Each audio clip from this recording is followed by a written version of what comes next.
제15항 주신 은혜에 대한 합당한 태도. 하나님께서는 이 은혜를 누구에게도 빚지지 않으신다. 주께 먼저 드려 갚으심을 받을 만한 것이 전혀 없는 사람에게 하나님께서 무엇을 빚지시겠는가?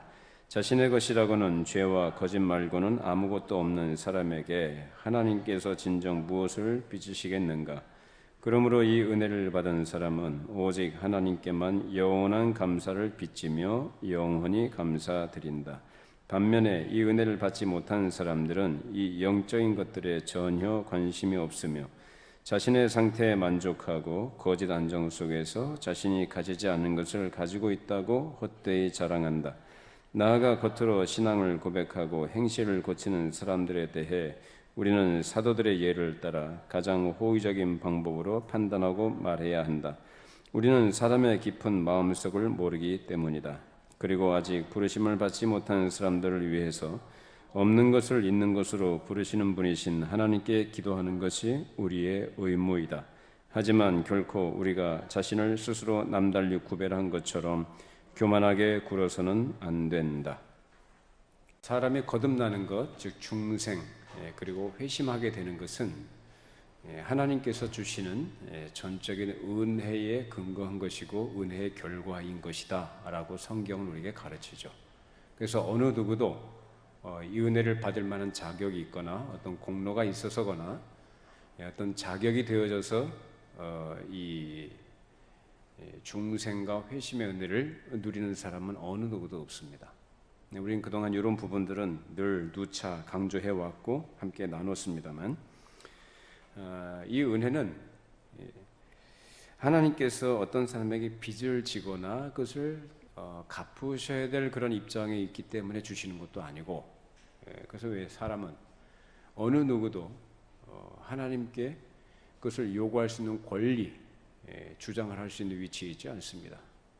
하나님은 우리에게 은혜를 주실 때 무엇에 근거해서 은혜를 주시느냐?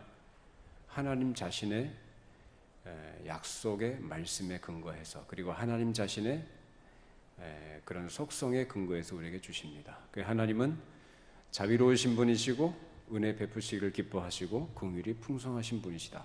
그래서 우리를 불쌍히 여기셔서 우리를 사랑하셔서 은혜를 베푸신다는 것입니다. 그것을 하나님의 선물이다라고 에베소서는 그렇게 얘기합니다. 그래서 이 중생의 은혜는 전적인 하나님의 권능, 그리고 하나님의 은혜, 또 하나님의 주권적 역사로 우리에게 주신 것이다라고 로마서에서 말하죠.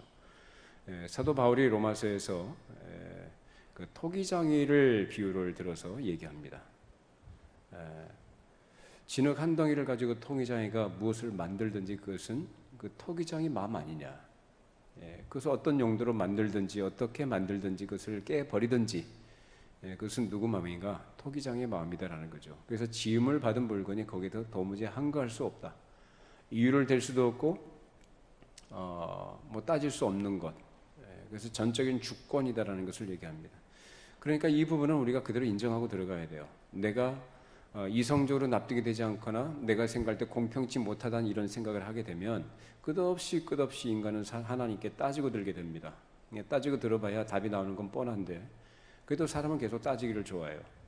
그래서 이런 부분의 중생에 있어서도 어떤 사람은 하나님께서 중생케 하시고 어떤 사람은 그냥 내버려 두시느냐 이런 거 가지고 이제 논쟁하기를 좋아했죠. 그러나 이 중생은 사람이 뭐라고 하든지 간에 관계없이 하나님께서 일방적으로 죄인들에게 베푸시는 호의, 즉 선물이다라고 성경이 가르칩니다. 근데 알미니안들은 이런 부분을 어떻게 주장을 하냐면 사람이 자기가 믿기로 결심을 하면 믿기로 결심을 하고 나서 그때 하나님께서 그에 대한 보상으로 이 거듭남, 즉 중생의 은혜를 주신다라고 이렇게 주장을 해요. 어떻습니까? 이성적으로는 그것이 논리적으로 또 맞는 것 같고 합리적이죠. 그렇지 않습니까? 얼마 전인가요? 돌아가셨죠? 빌리 그레엄 목사님이라고 미국에 유명하신 분이 계셨어요. 그분이 복음주의 진영에선 전도자로 많이 명성이 많이 알려지신 분인데 그분이 우리나라에도 70년대에 오셔서 부흥 집회, 전도 집회를 인도하신 적이 있습니다. 74년도인가? 그때 제가 여의도에 그 엑스플로 74라는 그런 전도 집회를 했었어요. 그때 여의도에 한국 교회 성도들이 대단히 많이 모였었죠. 수십만 명이 모였죠. 요새는 뭐 그런 거 없습니다만은 그때 대단했었어요. 뭐 땡볕 아래 있으면서도 그렇게 말씀 듣기를 사모했고, 그렇게 영적 부흥 또 교회 부흥을 위해서 그렇게 부르짖고 이렇게 말씀으로 충만하고자 하는 그런 열기와 열정들이 대단했었습니다. 근데 그분 빌리그램 목사님, 저도 그 당시에는 뭐 몰랐죠. 당연히 몰랐는데 제가 나중에 신학을 하면서 이제 목회를 하면서 그분이 어떤 분인가에 대해서 알게 됐어요. 근데 역시 그분이 주장하기를 뭐라고 얘기하냐면 역시 그분도 알미니안이에요. 그러니까 여러분 그거 다 믿는다고 다 믿는 게 아니라고요. 예수 믿는다고 해도 성경에 계시된 예수를 그대로 믿는 거 아니라고요. 이 사람이 심지어는 종교 다원주의자예요. 예수 그리스도만이 구원의 길이다라고 이렇게 주장한 사람이 아니에요. 이 사람이 뭐라고 얘기했냐면은 마찬가지로 알미니안들의 주장을 그대로 이 사람도 답습하는 거죠. 사상이 그러니까 사람이 믿기로 결심을 하게 되면 거기에 대한 보상으로 하나님께서 그를 중생케 하신다라고 주장했던 사람이에요. 빌리그레이엄이요. 맞습니까? 그건 전혀 성경적인 가르침이 아니죠. 하나님의 은혜는 뭡니까? 뭐 하나님의 은혜는 그냥 양념 정도로만 취급하는 거예요. 하나님의 은혜가 아니면 우리는 아무것도 아니에요. 은혜가 아니면 우리가 살아갈 수 없는 자들이고, 은혜가 아니면 하나님 앞에 설 수 없는 자들이에요. 은혜가 아니면 우리가 하나님을 찾지도 않고 구하지도 않습니다. 어떤 사람이 믿기로 결심했다? 그 결심, 그 원인은 누구다? 하나님이시죠. 은혜예요. 은혜가 주어졌기 때문에 그가 믿기로 결심한다고 결심하는 거예요. 그러니까 사람이 먼저 결심하고 하나님이 중생케 하시는 게 아니라 그 말입니다. 우리가 가질 수 있는 정직한 태도는 내 안에 선한 것이 도무지 없고 내가 가지고 있는 것은 죄와 허물밖에 없다는 사실을 정직하게 인정하는 겁니다. 그리고 이러한 죄인을 하나님께서 불쌍히 여기셔서 도무지 이해할 수 없는 하나님의 계획과 하나님의 방식으로 선택을 하셨으며 하나님의 때에 나를 찾아오셨고 나를 거듭나게 하셨고 거듭나게 하신 결과로서 내가 예수를 믿는다고 고백하게 되었다는 사실, 이것이 우리가 가져야 될 정직한 인식이고 바른 태도라고 할 수 있습니다. 그러니까 이런 것이 아니고 항상 하나님이 아니라 사람을 자꾸 중심에 두고 사람을 먼저 우선순위에 두고 사람 중심적으로 이 모든 것들을 해석하고 주장하게 되면은 하나님은 사실상 설 자리가 없으셔요. 은혜라는 것도 그냥 사람이 필요로 하는 것이라는 차원에서 좀 돕는 그런 성격으로 전락이 되지 절대적인 것이 되질 않습니다.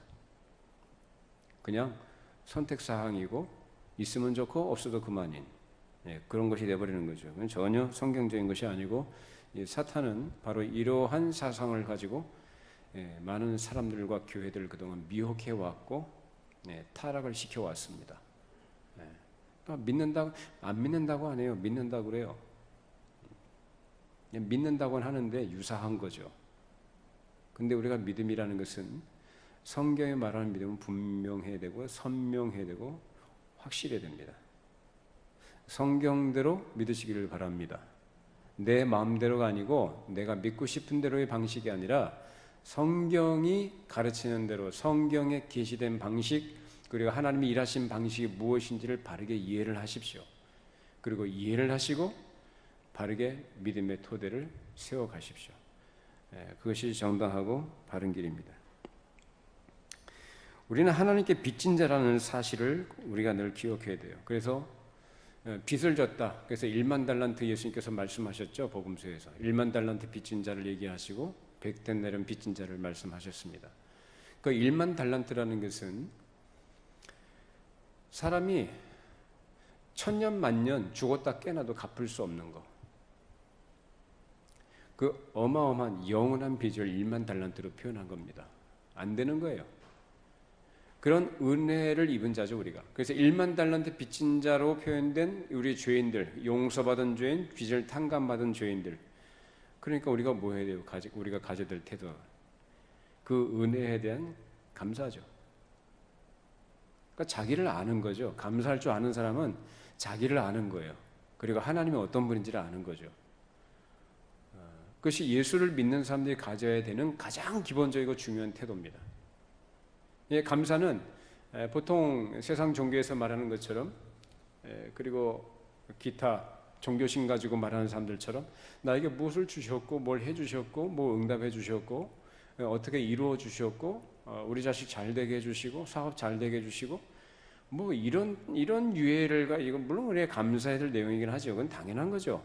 그런데 성경이 말하는 감사는 그게 아니라 하나님의 은혜가 무엇인지 아는 자로서의 감사예요. 그 감사하는 사람이 가져야 될 기본적인 태도가 뭔가? 예배입니다. 그래서 예배는 하나님께서 자신을 구원하신 그 은혜를 아는 자로서 마땅히 자기를 구원하신 그 구원자이신 하나님께 대한 감사와 경배와 찬양이에요. 하나님을 높여드리는 거예요, 예배는. 근데 오늘날 예배가 어떻게 되어 있습니까? 예배가 그 하나님의 은혜에 대한 감사라는 성격에서 좀 많이 이탈해 있는 사람 중심적인 예배. 그러니까 예배라고 다 예배가 아니고 감사한다고 다 감사가 아니라는 거예요. 머지않은 곳에 떨어져 있는 어떤 교회에서는 그 강단이라고 하죠. 무대식으로 꾸며서 쇼하듯이, TV 쇼하듯이 그렇게 한다고 해요. 목사님이 축도하시면은 왜 뒤에서 무슨 불꽃이 올라오는 것처럼 그런 거 있죠. 연막등 막 터지고 막 불꽃 올라오면 막 터져 나오는 것처럼 그런 것도 연출을 한다고 해요. 재밌죠?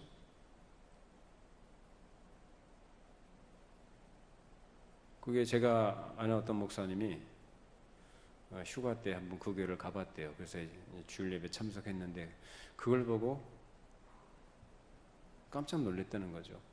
깜짝 놀래가지고, 놀랄 정도가 아니라 너무 불쾌해서 나와서 다른 교회 가서 다시 예배했답니다. 다른 교회 가가지고. 여러분, 예배는 그런 게 아닙니다. 예배는 사람이 만족하고자 해서 드리는 게 아니에요. 하나님께 만족이 돼야 되고 하나님 자신을 기뻐하는 것이 바로 예배예요. 하나님의 은혜에 겸손하게 엎드려 경배하는 거예요. 그것이 바로 예배입니다. 그것이 바로 거듭난 성도들, 그래서 은혜가 무엇인지 아는 자들이 가져야 될 첫 번째 응답이다라는 것입니다. 그래서 예배에 성공하는 신자는 그 삶이 또한 감사로 넘칩니다. 그러니까 여러분이 교회 오셔서 모르겠습니다. 매 시간 매번 그렇게 그 예배 가운데 또 특히 말씀 가운데 하나님 주신 은혜를 경험하고 누리면 참 좋겠는데 그렇지 못할 때도 있잖아요. 그런데 그 예배에 성공한다는 표현이 다른 표현이 아니라 온전한 예배를 드린다는 것이고 하나님과 교통한다는 얘기거든요. 예배를 통해서. 소위 말하는 그 은혜를 받고 누린다는 거죠. 그 은혜를 경험한 사람, 은혜를 누리는 사람은 그 삶에서도 승리가 있어요. 그 하나님께 늘 감사가 나옵니다. 그 믿음의 승리라는 건 다른 거 아니에요. 감사하는 삶이에요. 근데 예배에 성공하지 못한 사람들은 예배를 그냥 형식적으로 드리거나 또는 습관적으로 드리거나 마지못해서 그냥 억지로 드리는 사람들은 그 삶 또한 그렇습니다. 감사가 있을 수가 없죠. 어떻게 감사가 나오겠어요? 먹고 살기 힘든데, 세상살이 자체가 고달픈데 무슨 감사가 나오겠어요? 집안에 들어가면 집안에서 힘든 일이 있고, 자식들 보면 마음에 안 들고, 주변 사람들 보면 다 나를 괴롭히고 나 뜯어먹으려는 사람들 주변에 널려 있고, 그렇지 않습니까? 서로 경쟁 상대 아닙니까? 근데 무슨 감사가 나오겠어요? 날씨도 덥고 짜증나는데. 그러나 구원의 은혜에 감사하고 하나님에 대해서 바른 신앙과 믿음을 가지고 감사하는 사람은 그 삶에 감사가 넘쳐요. 예배 가운데도 감사로 예배하고 그 예배 가운데 임하시는 하나님의 은혜, 그것을 누리면서 또한 삶에 돌아가서도 감사하는 삶을 살아갑니다. 우리 모두 그런 삶을 살아가기를 바랍니다. 감사의 삶이에요. 그래서 예수 믿는 사람은 그 특징이 감사의 삶이에요. 그 감사한 삶 절대로 교만할 수가 없어요. 겸손합니다. 겸손한 사람이 감사하고 감사하는 사람이 겸손합니다. 이것이 우리를 특징 지어주는 중요한 표현 아닌가 싶습니다. 이처럼 구원에 대한 우리의 첫 번째 응답은 감사하는 것인데, 이것이 원래 하나님께서 인간을 창조하신 원래 목적이었죠. 하나님께 감사하고 그분을 높여드리는 예배자로 살아가는 것, 그것이 바로 하나님이 인간을 창조하신 목적 아닙니까? 그런데 어떻게 됐어요? 하나님께 감사하고 하나님으로 만족하는 그 자리에서 이탈하죠. 뱀의 유혹, 즉 사단의 유혹을 받아서 어떻게 해요? 너 만족 못하지 않느냐라는 거죠. 한마디로 너 스스로 만족을 한번 찾아봐라. 너 만족을 구해봐라. 그 유혹을 했던 것이 바로 선악과를 따먹어라 그거거든요. 근데 사람이 그것을 따먹거나 과연 만족을 했느냐? 거기로부터 참된 풍성한 삶과 자기가 원했던 그런 부유한 삶을 살게 됐느냐? 아니죠. 오히려 피폐한 삶을 살아갑니다. 고단한 인생길이 시작이 됩니다. 저주 아래 놓이게 됩니다. 인생이. 그러한 저주 아래 놓여서 일평생을 수고와 슬픔뿐인 인생을 살아가는 인간들을 하나님께서 불쌍히 여기셔서 건져내시기 위해서 그 아들을 보내셨고, 예수께서 오셔서 회복시키셨다. 회복시키셨다는 것이 뭘까요? 원래의 그 자리, 하나님께 감사하고 그분을 예배하고 그분으로 만족하는 정상적인 사람으로의 회복, 그 위치에 다시 돌려놓으신 것, 그것이 바로 예수님이 하신 일이에요. 그게 뭐냐? 구원이라는 것이고, 우리가 얘기하듯이 그게 예수 믿는 거라고요. 그러니까 예수 믿는 사람은 뭐예요? 감사하시기 바랍니다. 그러니까 뭐 이것저것 따지지 말고 무조건 감사. 물론 때때로 짜증 날 때도 있고, 여러 어려운 것 때문에 마음의 근심도 있고 스트레스 받을 때도 있겠지만은, 그럼에도 불구하고 우리의 삶의 기본적인 성격은 감사의 삶이다. 감사하고 하나님을 즐거이 섬기는 예배자로 살아가는 것, 이것이 바로 예수 믿는 겁니다. 이 자리에 오신 여러분 환영합니다. 여러분을 축복합니다. 여러분들이 정말 복 있는 분들입니다. 복된 자리에 오셨습니다. 하나님을 예배하는 자, 하나님께 감사하는 거죠. 예배는 감사예요. 그런 사람을 하나님께서 기뻐하시고 그런 사람에게 더 큰 은혜를 베풀어 주신다는 것입니다. 자, 우리 고린도전서 1장 28절 31절 말씀 읽어보시죠. 고린도전서 1장 28절 31절. 구원의 은혜를 회복시켜 주셨, 구원의 은혜를 우리에게 주셨다. 우리를 다시 회복시키셨다는 것에 대해서 우리가 어떻게 되느냐? 28절 31절이죠. 하나님께서 세상에 천한 것들과 멸시받는 것들과 없는 것들을 택하사 있는 것들을 폐하려 하시나니, 이는 아무 육체도 하나님 앞에서 자랑하지 못하게 하려 하심이라. 너희는 하나님으로부터 나서 그리스도 예수 안에 있고, 예수는 하나님으로부터 나와서 우리에게 지혜와 의로움과 거룩함과 구원함이 되셨으니, 기록된 바 자랑하는 자는 주 안에서 자랑하라 함과 같게 하려 함이라. 우리의 자랑, 이 자랑이라는 것은 감사인데, 우리가 뭘 자랑해야 되냐라는 거죠. 나의 어떠함이 아니고 하나님의 어떠하심이에요. 하나님을 자랑하고 하나님의 은혜를 자랑하고, 달리 표현하자면 십자가를 자랑하고, 나에 대해서 그건 내가 아니라 오직 하나님의 은혜다라고 사도 바울이 고백했지 않습니까? 딱 그 은혜로 구원받은 거예요. 은혜로. 그러니까 내가 어떤 조건이나 어떤 자격이 있어서가 아니라, 내가 어떠해서가 아니에요. 하나님의 은혜예요. 그러니까 여러분들 예수 믿는 거, 중생하게 됐다, 회심하게 되어졌다, 내 입으로 예수를 주로 고백하고 하나님을 아버지라 부르게 됐다, 이 사실이 엄청난 변화입니다. 엄청난 은혜입니다. 이 가치와 복됨을 여러분이 깊이 깨달아 가시고 그것 때문에 감사하는 여러분이 되기 바랍니다. 이거 놓치면 예수 믿는 거 잘못하는 거예요. 이거 놓치고 살아가면 그건 신앙생활 잘못하는 거예요. 근데 여러분들은 복 있는 분들인 줄로 믿습니다. 왜? 아니까. 분별하시니까. 어떤 것이 성경이 우리에게 가르치는 참된 믿음이고 어떤 사람이 복 있는 사람인가라는 걸 아니까라는 거예요. 그래서 여러분이 귀한 분들이에요. 이처럼 사도 바울이 우리가 자랑해야 될 것은 주 안에서 하나님의 하나님 되심을 자랑하라 라는 것을 우리에게 가르칩니다. 이처럼 성령께서 이루신 중생의 역사 속에서 그 심령은 영적인 것과 그리스도에게 속한 것, 또 그리스도에 대해서 지속적인 관심과 사랑을 기울입니다. 이것이 바로 중생한 사람의 모습입니다. 그러니까 중생하기 이전에는 사람이 전혀 영적인 것에 관심이 없어요. 관심이 없고 자기 자신에게 집중하게 돼 있고, 당연히요. 자연인들은 다 그렇지 않습니까? 다 자기 자신에게 집중하고 있고 자기를 위해서, 자기 만족을 위해서 살아갑니다. 그러니까 세상에 속한 그 어떤 것들을 자꾸 추구해 나가는 거예요. 그런 것이 자기에게 만족을 주려고 생각을 하고 있거든요. 그러니까 이것저것 해보기도 하고 가져보기도 하고 누려보기도 하고 다 해봅니다만은 사람은 절대로 만족이 없어요.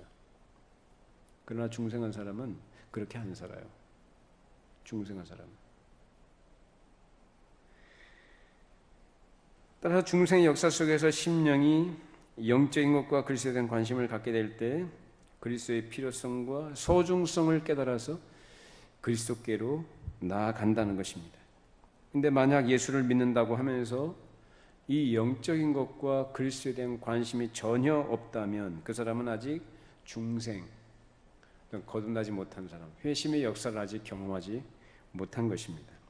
그래서 이런 상태는 그리스도가 없는 자신의 영적 상태의 심각성, 그리고 절박성, 위험성을 전혀 보지 못하고 있는 경우를 할 수 있는데, 이런 상태임에도 불구하고 자기 자신의 모습을 전혀 몰라요. 여러분, 사람이 자기를 압니까? 모릅니까? 일반적으로 말할 때 자기를 모른다고 그러죠. 무슨 말이냐면 자기는 다 괜찮은 걸로 생각한단 말이에요. 어떤 부정적인 것 대비해서 자기를 비교할 때 자기는 그것과 전혀 관계없는 것으로 생각을 해요. 그만큼 사람이 어리석습니다. 자기를 몰라요. 이런 말도 있어요. 옛말에 뭐 묻은 개가 뭐 묻은 개 나무란다는 이 말이 있죠. 꼭 그런다니까요. 자기를 몰라요. 그러니까 다른 사람 잘못한 것, 다른 사람의 허물, 다른 사람의 어떤 결함들, 이런 걸 자꾸 둘쳐내고 비판하고 손가락질합니다. 자기를 모르고. 그런 사람은 항상 뭐냐, 자기는 스스로 의롭다고 생각하고 자기는 괜찮다고 생각을 하는 사람이에요. 이런 사람이 언제나 있었고요. 성경에도 그런 사람에 대해서 지적을 하는 부분들이 있습니다. 이런 사람들은 과거 자신이 예수 그리스도를 믿겠다고 한 결심 또는 종교적인 봉사나 혹은 흥분된 감정을 마치 자기가 그 감정으로 구원받은 것으로 생각하고 착각한다는 거예요.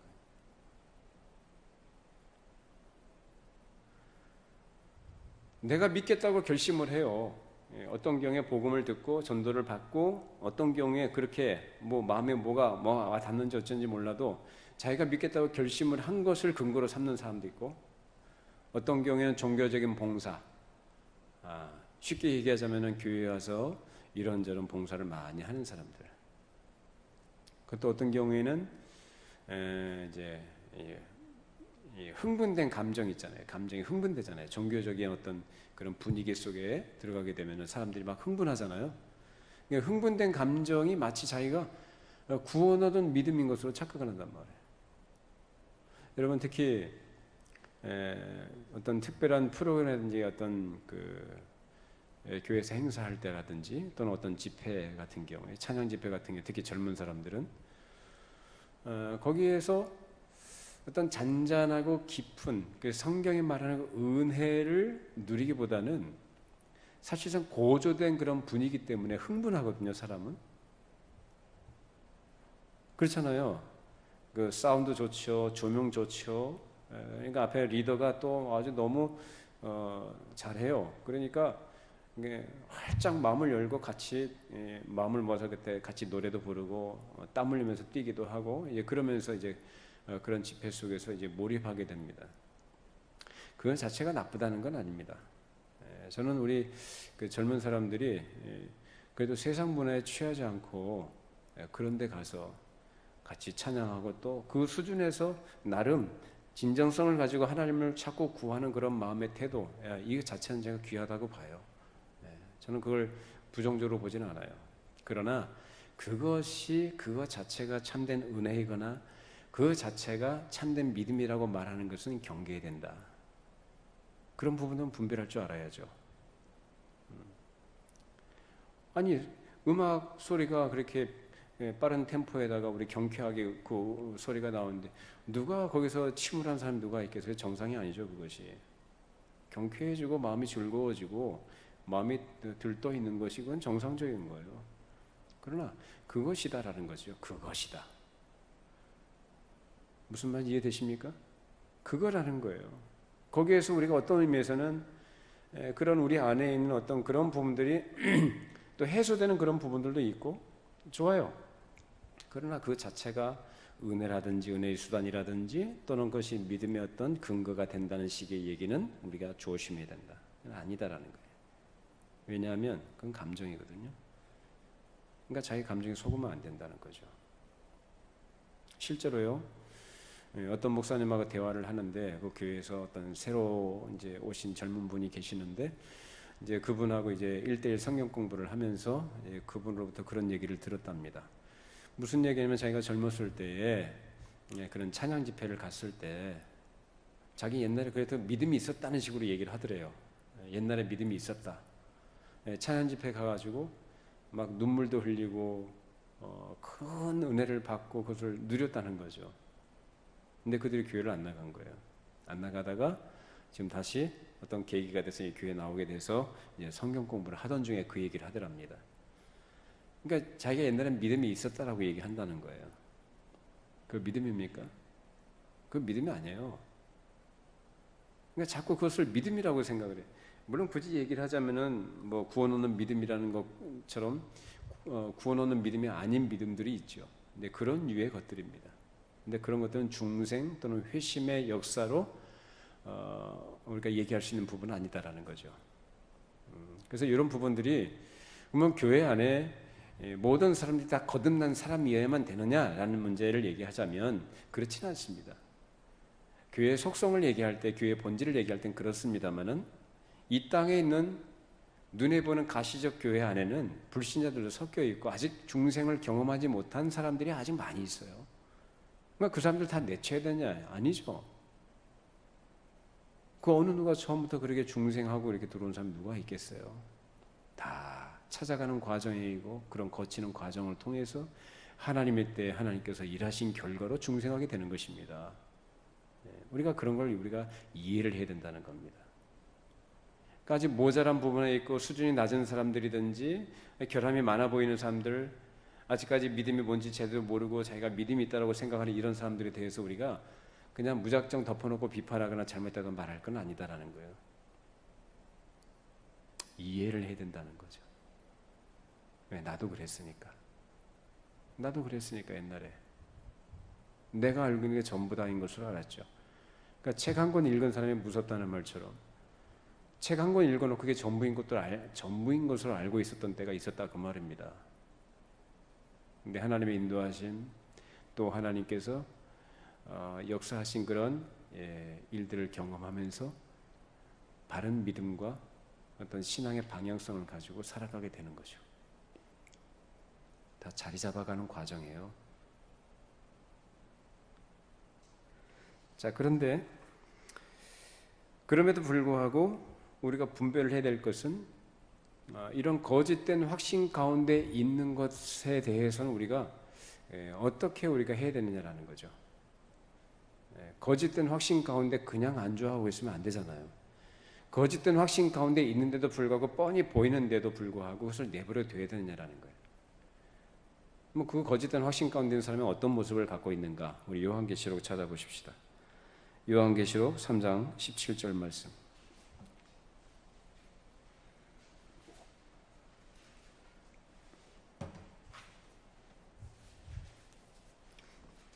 자, 3장 17절 말씀 우리 같이 함께 읽어보시죠. 내가 말하기를 나는 부자라 부요하여 부족한 것이 없다 하나 내 공고한 것과 가련한 것과 가난한 것과 눈먼 것과 벌거벗은 것을 알지 못하는도다. 자, 거짓 확신은 자신의 은혜가 부족함을 전혀 보지 못한 채 자기 스스로 뭐라 그래요? 부자래요. 부유하다고 그래요. 부족한 것이 있어요, 없어요? 없어요. 근데 실상은 뭐예요? 부족한 것 투성이죠. 그리고 벌거벗은 상태에 있는데 자기는 벌거벗은 것인지를 몰라요. 이것이 바로 거짓된 확신 가운데 있는 사람들의 모습입니다. 이런 거짓된 확신이 있는 사람들의 특징은 자랑하기 좋아합니다. 십자가를 자랑하고 주 안에서 자랑하는 게 아니라 무슨 자랑입니까? 무슨 자랑이에요? 여러분, 우리 분명히 합시다. 무슨 자랑이죠? 자기 자랑이에요. 뭐 다른 사람 자랑 안 해요. 다 자기 자랑하지. 자기 드러내기 좋아하고.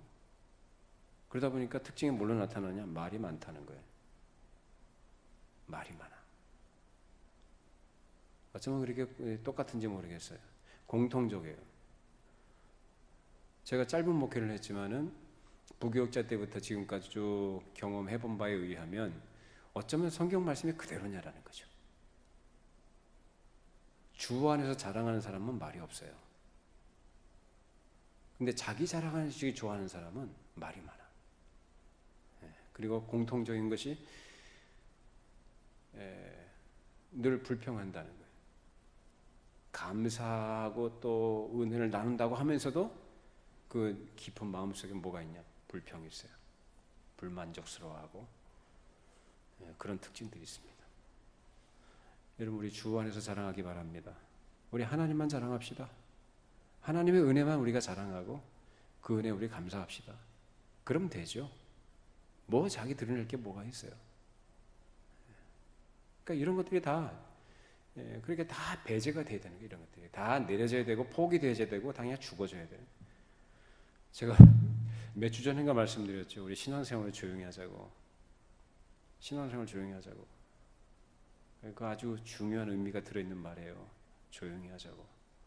시끄럽게 하는 거 아니에요.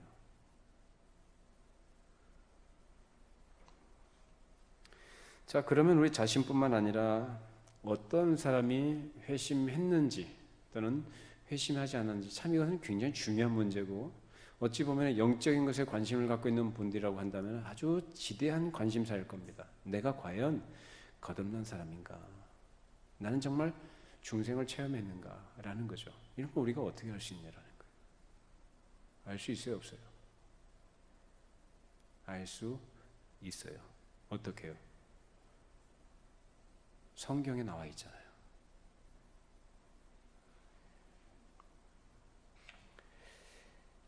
어떤 사람이 회심한 사람인가? 기본적으로 신앙 고백을 하는데 그 신앙 고백이 다른 신앙 고백이 아니라 바른 신앙 고백이에요. 성경이 가르치는 바대로의 신앙 고백. 그 따라서 그 삶이 거기에 따른 결과적인 것들이 있어야 된다는 거예요. 그러니까 그런 생활이 같이, 그러니까 신앙 고백과 더불어서 그 삶이 따라줘야 된다. 그 결과적인 것들이 있어야 된다는 것입니다. 이런 것이 삶의 변화로 분명하게 나타난다면 그 사람은 회심했다라고 우리가 보아야 됩니다.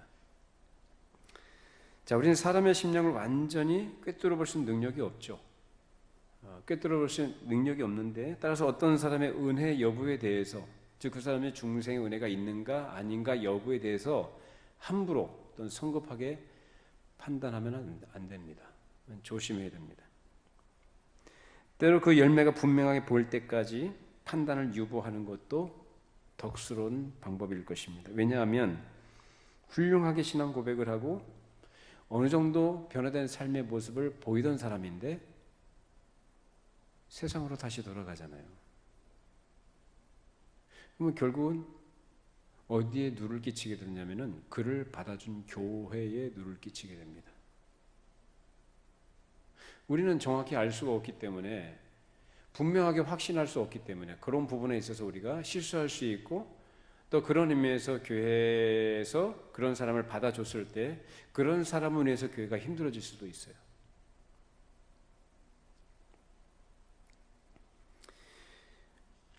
우리의 판단은 100% 완전하지 않기 때문에 오직 온전한 판단자이신 하나님께만 우리 모든 결과적인 것을 맡길 수 있어야 합니다. 자, 그렇다면 우리는 불완전하니까 우리가 100% 판단할 수 없으니까 우리는 판단하지 말아야 되느냐라는 문제. 어떻게 해야 됩니까, 우리가? 그냥 은혜고 사랑이고 그냥 다 덮어져요. 다 좋은 게 좋은 거라는 식으로 다 넘어가 줍니까? 판단해야 돼요, 말아야 돼요?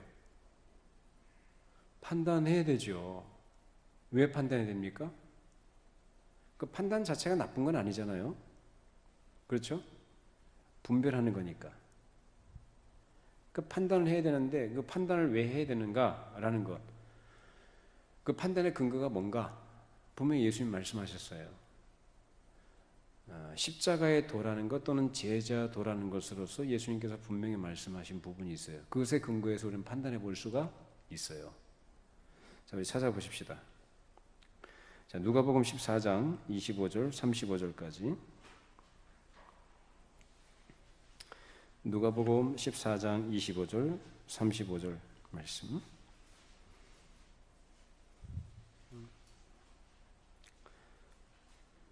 한 절씩 교독해 봅니다. 25절 제가 먼저 읽겠습니다. 수많은 무리가 함께 갈새 예수께서 돌이키사 이르시되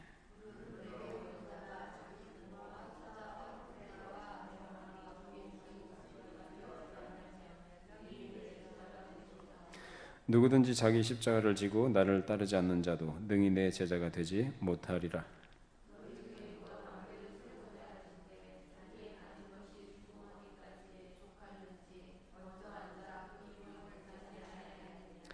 그렇게 아니하여 그 기초만 쌓고 등이 이루지 못하면 보는 자가 다 비웃어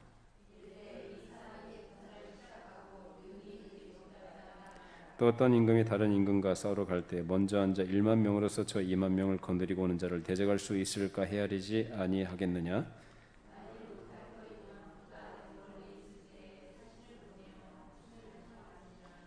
이와 같이 너희 중에 누구든지 자기 모든 소유를 버리지 아니하면 능히 내 제자가 되지 못하리라.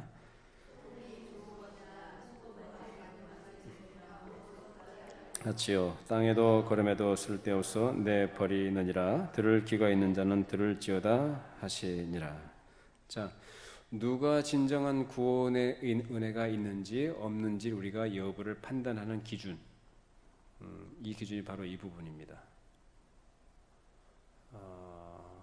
병 낫고 뭐 기도응답 받았고 뭐 성취하고 이런 게 기준이 아니고 뭐가 기준이에요? 예수님 말씀하셨잖아요. 부모, 형제, 자식들보다도 누구를 더 사랑해야 된다? 예수님을 더 사랑해야 된다는 거예요.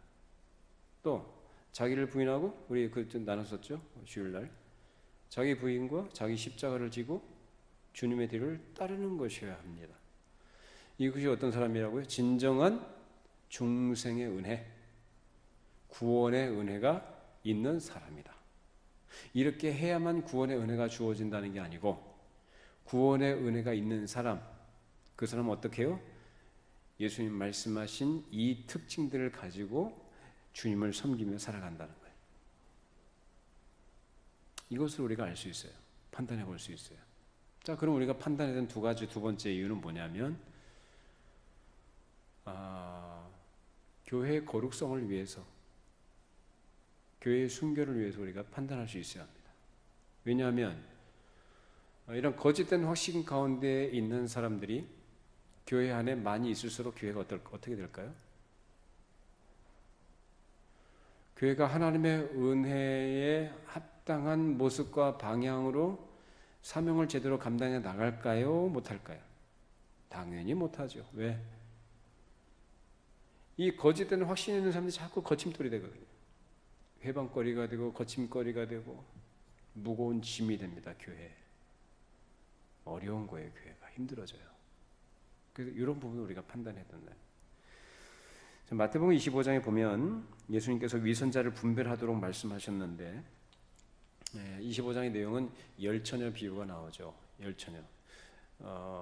미련한 처녀 5과 슬기로운 처녀 5이 나오고, 그리고 또 달란트 비유, 5달란트, 2달란트, 1달란트 비유가 나오고, 또 마지막으로는 양과 염소에 대해서 말씀하신 부분들이 나옵니다. 자, 이게 미련한 그 어리석은 미련한 그 처녀들 5명들, 이 사람들 특징들과 그리고 한 달란트 받은 사람의 특징과 염소로 표현된 사람들의 특징이 똑같습니다. 다 자기가 뭘 했다고 생각하거나 안주하거나 게으른 걸로 나타나요. 이런 위선자들을 분별하기 위해서 사람을 판단해야 된다는 거예요. 그러면 이렇게 분별하고 판단하는 것은 누구를 정죄하거나 그를 비판하기 위해서냐? 아닙니다. 앞서 말씀드린 것처럼 교회의 순결, 그의 거룩성을 지켜나가기 위하여 이런 분별력이 있어야 한다는 거예요. 만약 이런 사람들이 교회 안에 있을 때 교회가 많은 분란과 어려움을 겪게 됩니다. 한편 교회는 그러면 아직 회심이 일어나지 않은 이런 사람들을 분별해서 어떻게 해야 될까? 어떻게 되느냐라는 거예요. 너 아니니까 뭐 나가라든지 나오지 말라든지 이렇게 해야 됩니까? 교회가? 어떻게 해야 됩니까? 말씀으로 권면해야죠. 가르치고 그리고 성령께서 그를 다루어 주시도록 하나님께 기도해야죠. 그래서 그 사람이 하나님 말씀을 들을 때 성령께서 감화해 주시고 역사하셔서 그 심령을 새롭게 해 주실 것을 우리가 하나님께 간구해야 된다는 거예요. 교회가. 그래서 사도 바울이 해산한 수고라고 이렇게 표현한 것처럼 교회에서 이런 중생케 되는 역사가 사람이 하는 건 아니지만 하나님께서는 또 그런 사람의 기도와 교회의 기도를 통해서 일하시기를 기뻐하신다는 거예요.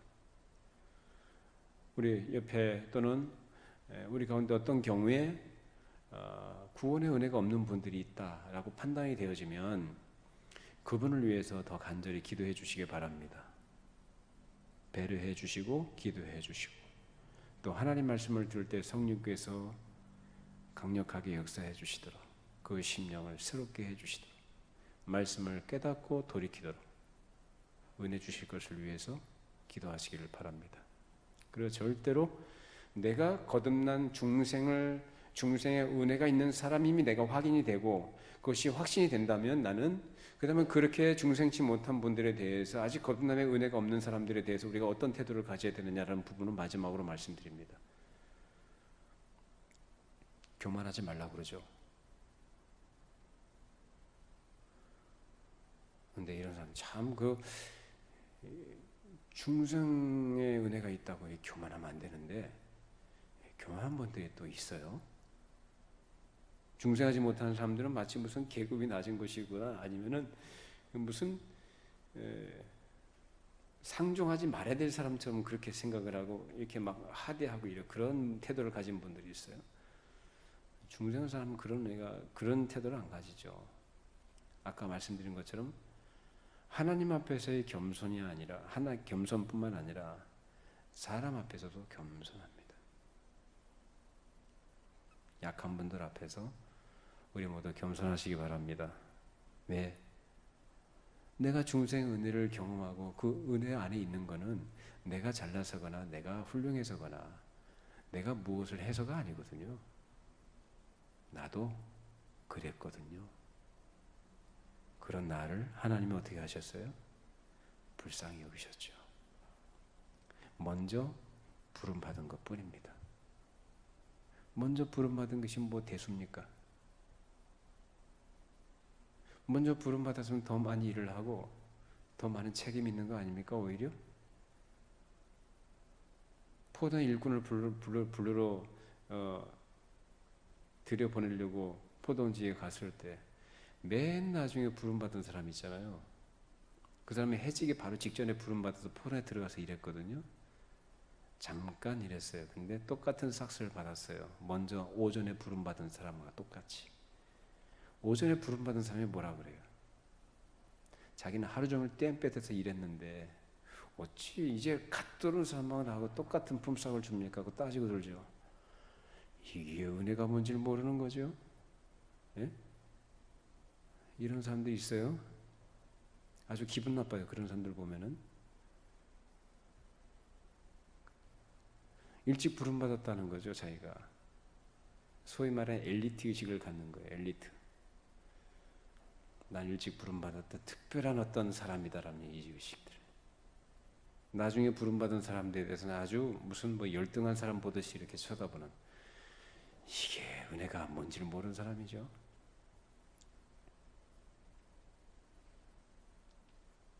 오히려 나중에 부름받은 것이 더 감사한지도 모르겠어요. 더 자랑할 게 없으니까 그나마. 우리 나중에 부름받은 사람 같은 마음 가지고 은혜에 정말 감사하시고 겸손하시고, 약한 사람들, 아직 중생 은혜가 없는 분들을 위해서 더 하나님께 간절히 기도해 주시고 은혜를 구하시고 같이 함께 갈 수 있는 우리 모두 되기를 바랍니다. 기도하시죠. 걸어가신 하나님 아버지, 오늘도 저희들에게 귀한 말씀을 함께 나누게 해주시고, 우리가 하나님 앞에 얼마나 큰 은혜와 빚을 탕감받은 자들인지 다시 한번 돌아보고 우리의 마음을 겸손케 해주심을 감사드립니다. 우리를 중생케 하신 그 은혜가 있는 자로 언제나 영적인 것과 또 우리 주님께 대한 관심과 사랑을 우리가 가지고 겸손히 하나님과 동행하는 주의 백성들 되게 해주시고, 오직 하나님의 은혜만을 자랑하고 우리의 평생에 우리 하나님만을 높여드리고 우리 하나님만을 영화롭게 하는 일에 우리의 모든 관심과 우리 인생의 목표, 우리 모든 계획들이 되게 하여 주시옵소서.